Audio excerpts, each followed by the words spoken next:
Hey Midnights! Another story for you, the Apostate Virus, how a cough silenced the world.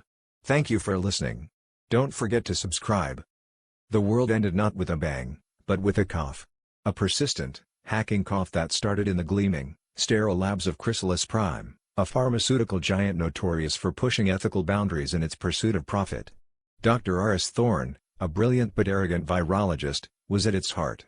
Obsessed with synthesizing a universal cure for all autoimmune diseases, Thorne had been experimenting with a highly volatile, self-replicating prion, a type of protein that can transmit its misfolded shape onto normal versions of the same protein. He believed he was on the cusp of a medical revolution. Instead, he unleashed the apostate virus. For months leading up to the disaster, the internal memos from Chrysalis Prime's top scientific minds read like a grim prophecy. Dr. Eleanor Vance, a leading geneticist and Thorne's most vocal critic, had flagged the apostate project as a catastrophic risk. Her reports, stamped urgent, high biohazard potential, detailed the prion's unprecedented mutability and its frightening ability to bypass traditional cellular defenses. The computational models are screaming red, Dr. Vance had written in one particularly fervent memo to the board. This prion is not just replicating, it's rewriting biological code.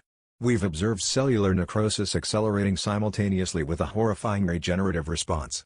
It's a biological paradox, and its instability means we're playing with fire, not just a match, but a flamethrower aimed at a gunpowder barrel. Another senior researcher, Dr. Ben Carter, a specialist in viral containment, had repeatedly warned about the inadequacy of the highest-level biocontainment protocols for a pathogen of this nature. He cited multiple near breaches in their experimental animal facility, where infected test subjects displayed increasingly aggressive and unpredictable behavior. The current filtration systems and airlocks are simply not designed for a self-propagating agent with such an unknown half-life outside a host, he'd pleaded in a tense meeting with Thorne and the corporate executives. One microscopic particle, one breach in procedure, and we could be facing an extinction-level event. Yet, these warnings, the passionate pleas of the very scientists who understood the danger best, were systematically ignored. Quarterly profit projections for the universal cure were astronomical. The potential market value dwarfed any ethical concerns in the eyes of Chief Executive Officer Marcus Croft and the board. Investment poured in, and the pressure on Thorne to deliver was immense. Thorne, blinded by his own ambition and the promise of scientific immortality, dismissed Vance's concerns as overly cautious and Carter's as alarmist. Progress demands calculated risks, he'd famously quipped during a shareholder call, and Chrysalis Prime is about redefining progress. Then came the emergency. A power surge, a seemingly minor glitch in the local power grid during a thunderstorm, caused a momentary dip in the lab's primary containment field. For a fraction of a second, the negative air pressure in Thorne's specific research chamber flickered. It was all it took. A technician, performing a routine check, felt a sudden, hacking cough from within the room. He dismissed it as a chill. By the time the full alarm blared through Chrysalis Prime, signifying a confirmed highest pathogen breach and initiating a lockdown, it was already too late. The delivery driver, feeling unwell, had already left the premises. The apostate virus had begun its silent, relentless spread. The Necrotic Cascade wasn't a typical virus, it was a weaponized prion, a misfolded protein that behaved with the aggression of a pathogen and the insidious persistence of a genetic mutation. Crucially, however, the apostate virus was intelligent. It wasn't just a biological agent, it was a hive mind, communicating through the infected. The prion, in its terrifying complexity, didn't simply kill the host, it subsumed and repurposed the host's neural pathways, creating a distributed consciousness. This meant the infected behaved with a terrifying, strategic cunning. Its primary mode of transmission was direct fluid exchange, primarily through bites from infected individuals.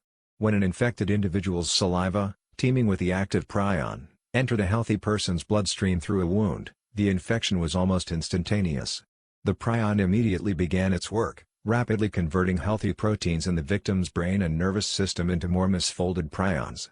Beyond bites, the necrotic cascade could also spread through exposure to infected blood entering open wounds, or in rarer, more concentrated circumstances, through inhalation of aerosolized fluids from a violently coughing or exploding infected. The latter was a grim and horrifying sight, turning even a seemingly safe distance into a death trap. Compounding the horror, the necrotic cascade was also devastatingly airborne.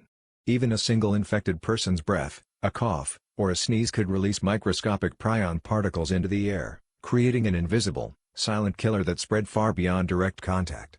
The scientists at Chrysalis Prime, in their hubris, had deliberately altered sequences of the prion's complex genetic material, attempting to make it more potent and adaptable for its supposed curative properties. This genetic tinkering, however, had the unforeseen and catastrophic consequence of rendering it immune to any known antiviral medication or antibiotic, making a cure utterly impossible. There was no going back, no undoing the intricate, self-propagating nightmare they had unleashed. Once infected, the transformation was swift and brutal, a horrifying theatrical performance of humanity unraveling. Within minutes, or at most an hour, a chilling sequence of symptoms would erupt. It began with an immediate, overwhelming sense of dread, a primal fear that would seize the victim even before the physical symptoms manifested. This was quickly followed by a sudden, intense fever, a burning internal furnace that would grip the victim, often accompanied by violent, uncontrollable shivers that racked their entire body. As the fever spiked, cognitive disorientation would set in, a terrifying fog descending over the mind. Thoughts would become fragmented, memories dissolving, replaced by a growing, irrational aggression. The eyes, once windows to the soul, would glaze over, losing all semblance of human recognition, becoming unfocused and predatory, fixed on perceived threats or sources of sustenance. Simultaneously, the body would begin its grotesque transformation. Cellular degradation and regeneration would occur at an accelerated, horrific rate. The skin would rapidly mottle, turning a sickly gray-green, then black and spreading necrotic lesions. Veins would darken and bulge, almost appearing to writhe beneath the surface.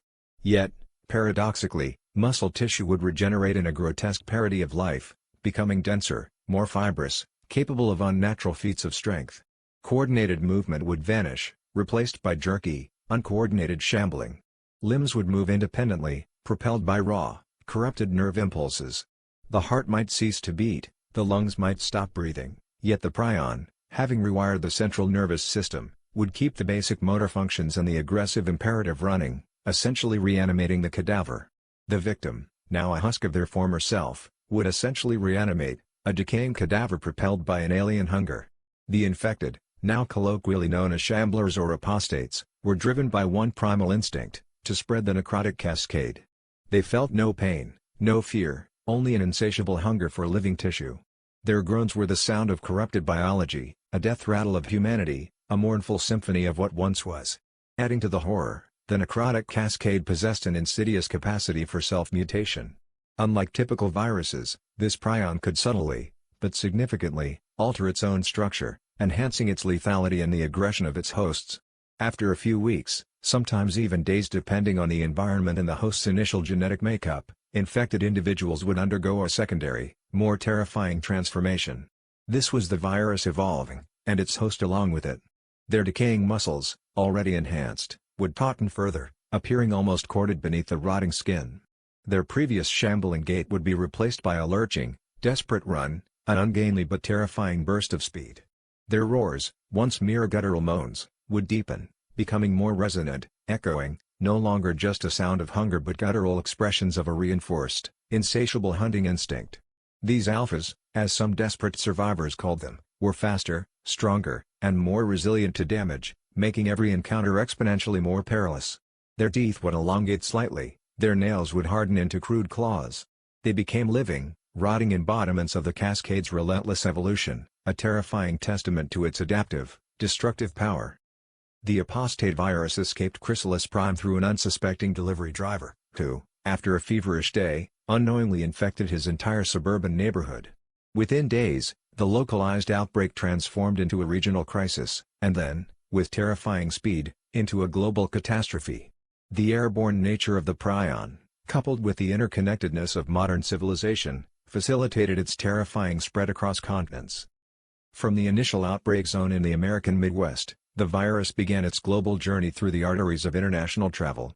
Infected individuals, showing only the mild initial symptoms of a common cold or flu, boarded flights from major United States hubs like Hartsfield-Jackson, Atlanta, Chicago O'Hare, and Los Angeles International. A seemingly innocuous cough from a passenger in first class on a transatlantic flight became a death knell for dozens, as the microscopic prion particles, capable of remaining suspended in the air for hours, recirculated through aircraft ventilation systems. Long-haul flights, designed for comfort and efficiency, became flying incubators. New York City, a pulsating nexus of global finance and culture, was hit hard and fast. Travelers from infected regions arrived at Kennedy and Newark Liberty International, unknowingly carrying the airborne contagion into dense commuter trains and bustling subways. The sheer population density of Manhattan, with its towering skyscrapers and packed streets, allowed for rapid person-to-person airborne transmission. The city's iconic yellow cabs, Broadway theaters, and crowded Times Square quickly became vectors, each cough, each fleeting interaction in an enclosed space, spreading the unseen killer. Within days, the famed financial district of Wall Street stood silent, its electronic tickers frozen, while the streets filled with the shuffling undead. Across the Atlantic, London Heathrow, one of the world's busiest airports, was a primary entry point for the virus into Europe. Infected passengers, disembarking from flights, dispersed into the city's labyrinthine underground system and busy railway stations like Waterloo and King's Cross. The narrow, crowded corridors of the tube, with stagnant air and close proximity, created ideal conditions for the airborne prion to spread exponentially. Iconic landmarks like Trafalgar Square and Westminster Abbey, usually teeming with tourists, became silent monuments to a lost world, their streets eerily quiet save for the distant moans of the infected. Frankfurt Airport in Germany, another critical global aviation hub with direct flights to hundreds of destinations, quickly became a gateway for the Necrotic Cascade into mainland Europe. Passengers arriving from infected areas, often with symptoms so mild they were dismissed as jet lag, spread the contagion through the bustling terminals, into high-speed inner-city express trains, and then into the dense urban centers of Germany and beyond. The highly efficient European rail network, designed to connect cities, became a conduit for the apocalypse. Soon, the financial heart of Frankfurt was paralyzed, and the historic streets of Berlin, from the Brandenburg Gate to the Reichstag, echoed with the new, horrific sounds of the infected. In Asia, the narrative was tragically similar. Flights from European and North American hubs landed in Tokyo's Narita and Haneda airports, introducing the airborne prion to one of the world's most densely populated metropolises. The intricate network of Tokyo's subways and bullet trains, usually a marvel of efficiency, became a deadly web. The crowded Shibuya crossing, typically a vibrant kaleidoscope of humanity, became a scene of chaotic infection, as airborne particles drifted through the masses. The tightly packed apartment buildings and offices, characteristic of Tokyo and other Asian megacities like Mumbai and Seoul, facilitated rapid spread within vertical communities, turning multi-story structures into towering death traps. The initial governmental reaction to the necrotic cascade was not just inadequate, it was a devastating cocktail of denial, confusion, and catastrophic misjudgment. Washington, D.C., and state capitals across the Midwest, had absolutely no blueprint for a biological threat of this nature. The early reports were dismissed as localized viral outbreaks, then quickly conflated with civil unrest. "There's no need for panic," the president had announced, his face grim but attempting composure, during a primetime address barely a week into the first major outbreaks. "We have the best medical minds working around the clock. This is an advanced form of influenza, nothing more."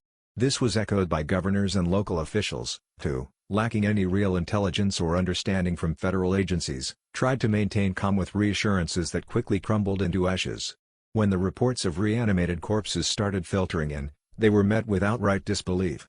Mass hysteria, drug-induced psychosis, foreign propaganda, these were the official terms from the Centers for Disease Control and Prevention and the Pentagon. There was no coordinated national response, no clear chain of command for such an unthinkable scenario. Instead, disjointed efforts led to localized martial law that only fragmented further. Cities were quarantined, then left to rot.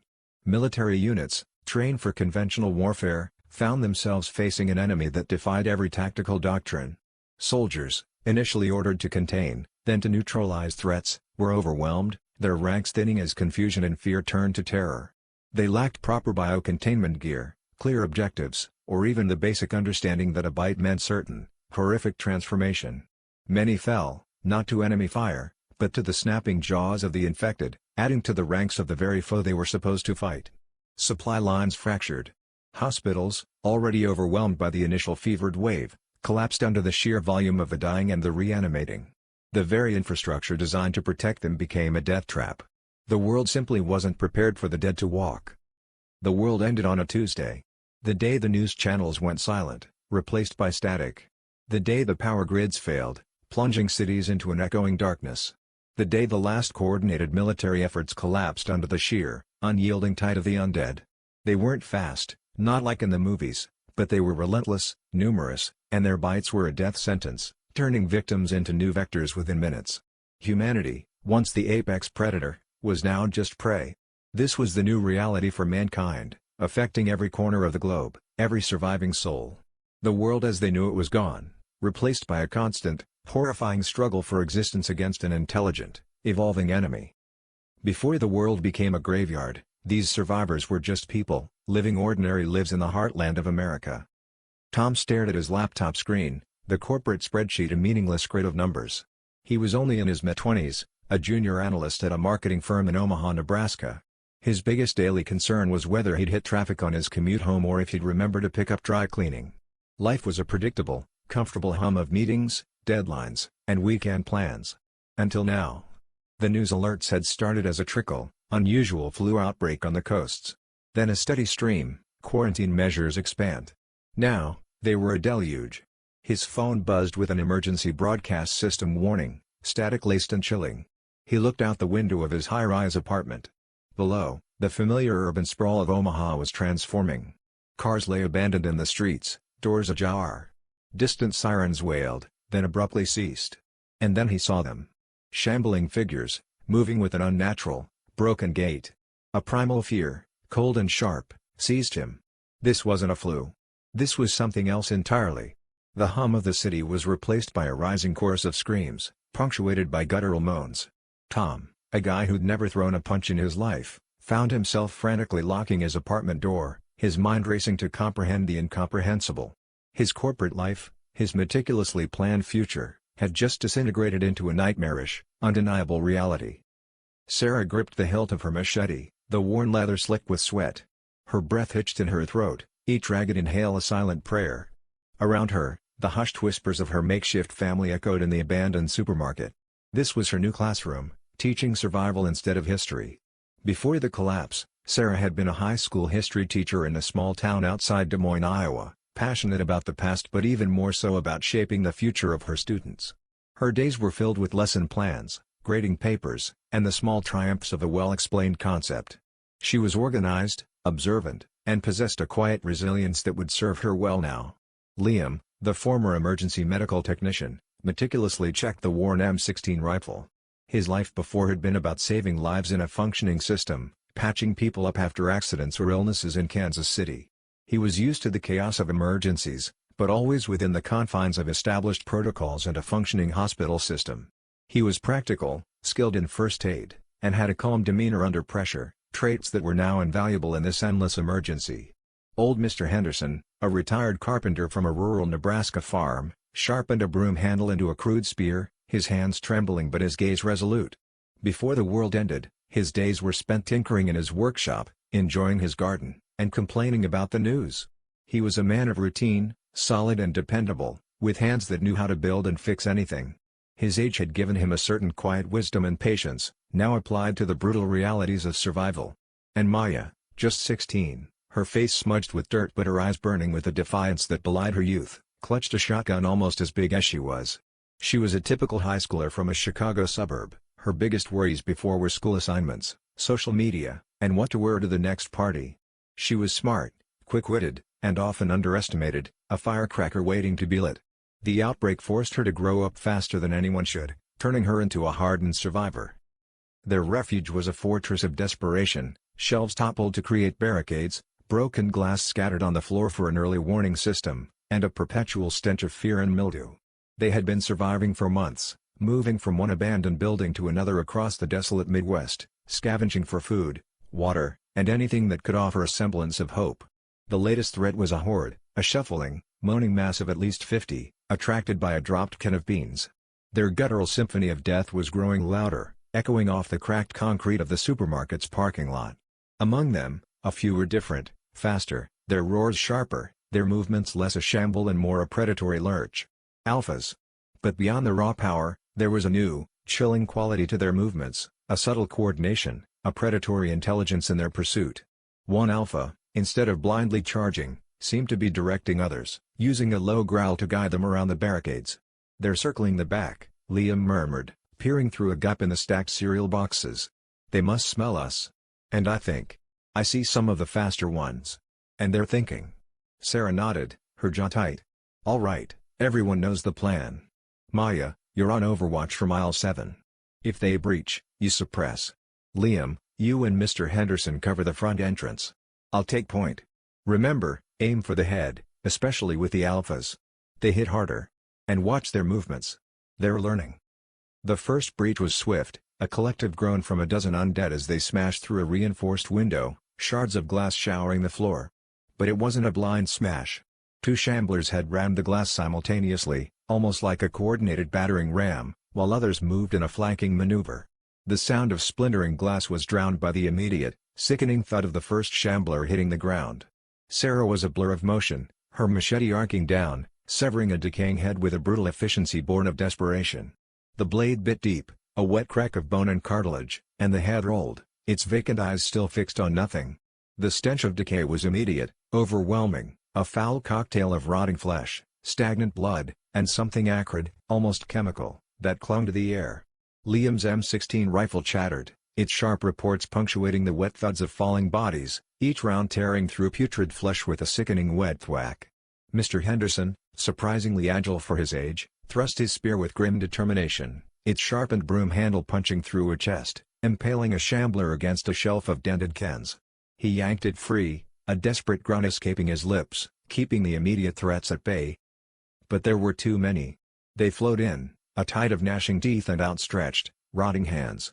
Their collective hunger was a palpable force, a raw, primal demand for living flesh.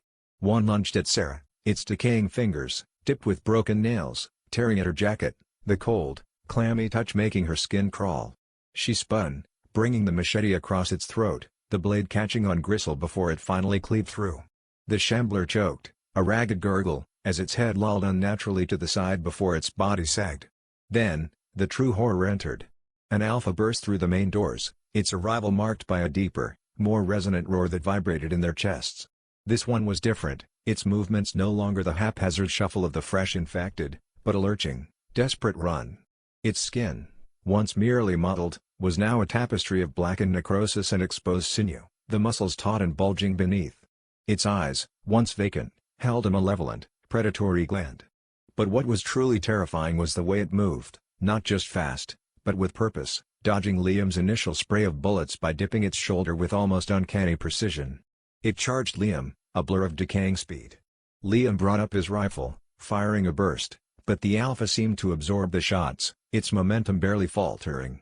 It slammed into him, a sickening crunch as Liam was thrown back, his M16 rifle clattering across the floor. The alpha scrabbled, its claws tearing at his exposed arm, a desperate, raw scream tearing from Liam's throat as the necrotic flesh scraped against his skin.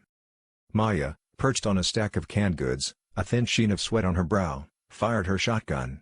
The blast was deafening, tearing through the chest of the alpha, spraying necrotic tissue and black blood across the shelves in a gruesome spray. The alpha stumbled, its attention momentarily diverted from Liam. Maya reloaded with practiced haste, the metallic clack-clack of the pump action a stark counterpoint to the growing cacophony of the horde.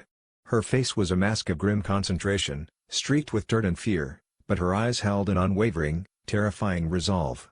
The fight was a desperate ballet of survival. They moved, they fought, they bled, each swing of a weapon, each shot, a brutal, desperate act of defiance against a tide that threatened to engulf them entirely. Liam, his arm already bleeding, tried to push the alpha off, his face contorted in agony and terror. Sarah, seeing his struggle, didn't hesitate. With a guttural cry, she dove forward, abandoning caution, and buried her machete into the alpha's skull, twisting until it finally collapsed in a twitching heap, its limbs spasming on the grimy floor. They bought themselves seconds, precious, agonizing seconds, but the cost was etched on their faces. Then, with a sickening crack, one of the supporting beams of the ceiling gave way, splintering and sending a cascade of dust and debris down onto their heads. The groaning of the supermarket structure intensified, a death rattle mirroring the world outside. The Shamblers, agitated by the noise and the scent of their prey, surged forward with renewed, terrifying vigor. An entire section of shelving, weakened by the building's instability, collapsed with a deafening crash, momentarily burying a dozen Shamblers and creating a fresh opening. Mr. Henderson, gasping for breath, found himself cornered. Two Shamblers, their eyes fixed on him with grotesque intensity, advanced, their putrid hands reaching. He jabbed with his spear, the crude point finding purchase in one's eye, but the other lunged, its rotting teeth snapping inches from his face. Sarah, seeing his peril, moved instinctively. She roared, a raw, primal sound of fury, and charged, bringing her machete down with all the force she could muster. The blade bit deep into the back of the lunging Shambler's neck, severing its spine with a wet slick. It dropped, twitching. But as she recovered, a third Shambler, an alpha they hadn't seen, burst from the dust cloud, its speed shocking. It was on her in an instant, its claws raking across her side, tearing fabric and flesh. Sarah cried out, a sharp, choked gasp of pain. She staggered, dropping her machete for a moment, her vision blurring from the sudden, burning agony. Liam, despite his injured arm, saw it happen. "Sarah!" he screamed, his voice hoarse. He raised his M16 rifle, but an approaching cluster of Shamblers blocked his shot. He switched to a desperate burst of automatic fire, clearing a path, but the Alpha was already moving on Sarah. It raised its mangled hand, preparing to deliver a killing blow, a victory snarl forming on its decaying face. Just then, Maya, who had been providing cover fire from her perch, saw the Alpha's move. Her eyes narrowed, grim determination replacing her fear. She didn't hesitate. With a primal yell, she leapt from her position, shotgun held tight, aiming for the Alpha. She landed hard, jarring her teeth, but immediately fired. The blast ripped through the Alpha's leg, shattering bone and sending it stumbling. Before it could recover, Maya, fueled by a surge of adrenaline, swung the shotgun like a club, connecting with its head with a sickening crunch. The Alpha reeled, stunned, its skull partially caved in. Sarah, gritting her teeth against the pain, scrambled for her machete, her fingers closing around the hilt just as the Alpha tried to lunge again. With a desperate surge, she drove the blade into its chest, twisting it upward into its brain, finally silencing its unholy roar. They bought themselves seconds, precious, agonizing seconds, but the cost was etched on their faces. Sarah gasped, clutching her bleeding side. Liam struggled to re-grip his rifle, his arm throbbing. Mr. Henderson leaned against a shelf, sweat pouring down his face, his spear stained. "We can't hold them!"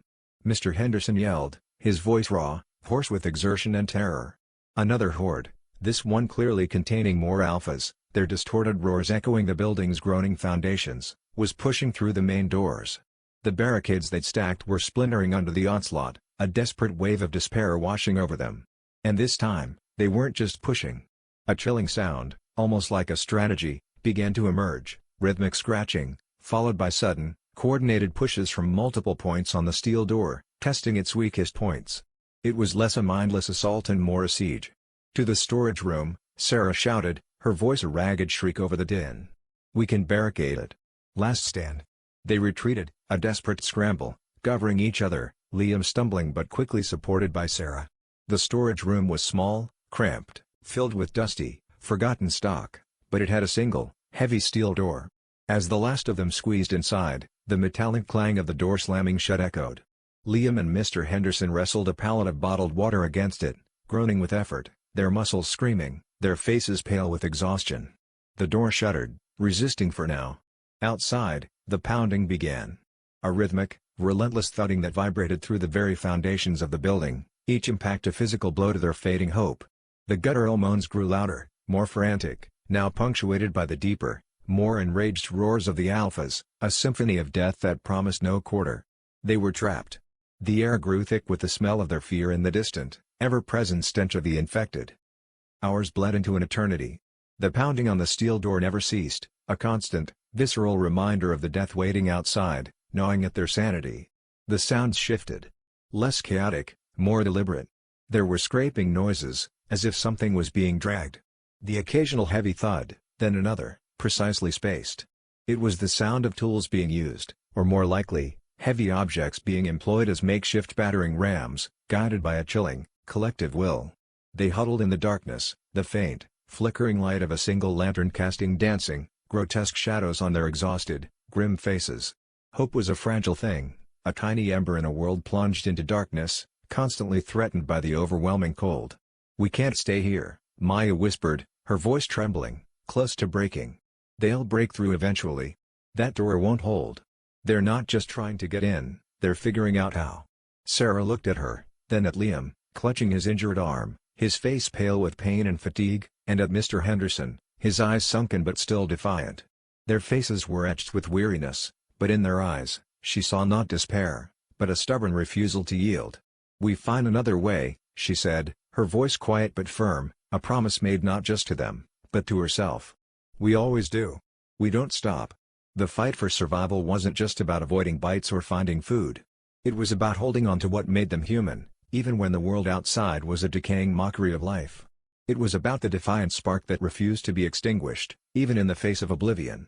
As the first hint of a bruised, gray dawn began to filter through the cracks in the storage room walls, painting the dust motes in the air with a sickly light, Sarah knew one thing for sure: they would fight until their last breath, for the faint hope that one day, the sun might rise on a world reborn, free from the shadow of the apostate.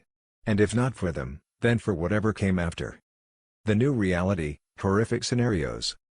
The urban landscape had transformed from bustling thoroughfares into open graves, where abandoned vehicles lay rusting and overturned, their smashed windows revealing macabre scenes within.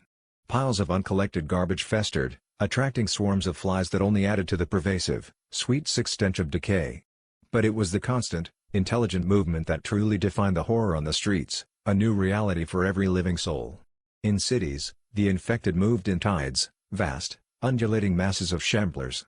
Unlike mindless mobs, these tides would part, forming crude pincer movements, herding survivors towards choke points. They'd use the abandoned cars not just as obstacles, but as impromptu barricades, a silent, groaning net tightening around their prey. A survivor attempting to outrun a smaller group might find themselves inexplicably cut off by a larger, pre-positioned wave that appeared from a side alley, as if alerted to their trajectory. Beyond the shambling masses were the snipers and ambushers, not human marksmen, but isolated, more evolved alphas, sometimes drawn to the scent of something, anything living. They might be found slumped against a bus stop bench, seemingly inert, only to explode into a terrifying sprint the moment a survivor's scent registered. Or worse, lurking in the shadows of a collapsed alley, using the rubble as cover, waiting for the unwary. These lone hunters were terrifying because their aggression wasn't just part of a horde mentality, but a focused, predatory drive. These alphas weren't just waiting, they were setting rudimentary ambushes. A seemingly clear path might have one or two lure Shamblers, drawing attention, while alphas lay hidden in the debris, waiting to spring. Survivors had to learn to read the unnatural stillness, the way too perfect emptiness of a street, as a sign of intelligent danger. They'd even use small, loud noises, a dropped coin, a whistle, to draw scavengers into traps. The most common horror on the streets was the grim evidence of failed escapes. A family car, riddled with bullet holes, the driver's side door flung open, a single child's shoe lying by a broken headlight. A bicycle, bent and twisted, its rider nowhere to be seen but a fresh stain of blood on the pavement. A supermarket cart, spilling its meager contents, a can of peaches, a tattered teddy bear, the telltale drag marks of a body being pulled away. These were not just remnants, they were narratives of terror, silent screams of lives brutally ended, serving as chilling warnings to any who passed by. However, with the intelligent infected, these scenes sometimes became deliberate. A body wouldn't just lie where it fell, it might be dragged to a visible location, almost as a macabre trophy or a warning to other humans. Sometimes, survivors would find small caches of scavenged items, deliberately placed to lure the desperate, only to discover a cunningly concealed alpha waiting. The invisible horror was the airborne prion itself. A survivor might navigate a quiet street, seemingly safe, only to find a cloud of microscopic prion particles lingering in the stale air after a particularly violent alpha burst or even from the sheer density of infected breath. A gentle breeze could carry it from a few blocks away, and within hours, the subtle fever, the growing dread, would begin. A survivor could be infected without a single touch, simply by breathing the air that the dying exhaled. The intelligent infected would sometimes use this to their advantage. They wouldn't always immediately charge, they might herd survivors into areas where the airborne contagion was denser, using subtle movements or low growls to guide them into unseen death traps. The most terrifying aspect was their silent stalking. A small group of alphas might track survivors for miles, waiting for them to enter a building or narrow passage, only to seal them in by collapsing entrances or herding a larger group of Shamblers behind them. This was the omnipresent, invisible threat that affected every single human still breathing. Initially perceived as havens, safe shelters often became the stages for slow-motion tragedies, the very walls that offered protection transforming into tombs of despair. The greatest terror in a shelter was the quiet cough, the hidden scratch, The fever that wasn't just a bad cold. Given the airborne nature of the necrotic cascade and its rapid incubation, even the most rigorous screening processes were fallible. Someone might present with no symptoms upon entry, but the prion could already be replicating. The horrific scenario was the slow realization within a tightly knit group that one of their own, someone they trusted, was undergoing the transformation. The desperate pleas, the agonizing choice, to execute a friend or family member before they reanimated, or to risk the infection spreading through the entire sanctuary. This often led to paranoid witch hunts, where any cough or shiver was met with suspicious, fearful eyes, tearing apart the very fabric of trust that shelters relied upon. Now, adding to this horror, the infected person, in the throes of transformation, might still retain fragments of their personality, their memories, warped and twisted by the prion's intelligence. They might beg for help, try to communicate through garbled words, or even attempt to trick their former friends into getting closer, all while the virus, their new master, was pulling the strings. The decision to end them became even more agonizing, knowing that a part of them was still trapped within, aware of their own horrifying fate. Some shelters were taken not by force from outside, but by the reanimation of an infected within. A survivor, seemingly asleep, would suddenly convulse, their body spasms as the prion took hold. The agonizing process of transformation, often accompanied by guttural screams and violent thrashing, would alert the Shamblers outside, drawing them like moths to a flame. The reanimated individual, now a rampaging apostate, would then turn on their former comrades, creating a horrific, enclosed battle where every blow was against someone they once knew, and every moment risked turning them into the next victim. With intelligent infected, this became a deliberate tactic. A seemingly infected survivor, perhaps one who had been in the shelter for days, might wait until the most vulnerable moment, during a supply distribution, at night, when guards were changing, to begin their transformation, maximizing the chaos and the chance of a successful breach from the inside, often signaling the outside horde with specific, prearranged growls. This relentless pressure, both from without and within, was the new normal for anyone seeking refuge. Even without direct infection, shelters often succumb to a slower, more agonizing horror, the dwindling of resources. As food and water supplies ran low, desperate measures would be taken. Raids into the outside world became increasingly perilous, costing lives. The constant fear of scarcity led to infighting, hordes being discovered, and eventually, the agonizing decision of who deserved the last scraps. The psychological toll of watching children grow weaker, of knowing that every mouthful was delaying the inevitable, often led to profound despair, driving some to self-destruction or desperate, suicidal breakouts. Now, the infected would amplify this despair. They would methodically destroy water sources, contaminate food supplies near shelters, or leave behind macabre, theatrical displays of human remains, arranged to break the survivor's will. They would even use human-like sounds, distorted screams of torment, echoing through the night, to slowly chip away at the sanity of those inside, hoping to drive them out into the open or provoke infighting.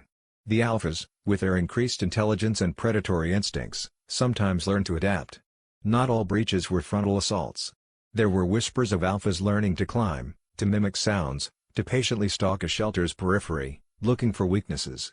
One horrific account tells of an alpha, seemingly inert, having scaled the outside of a building and clinging to a blind spot near a ventilation shaft.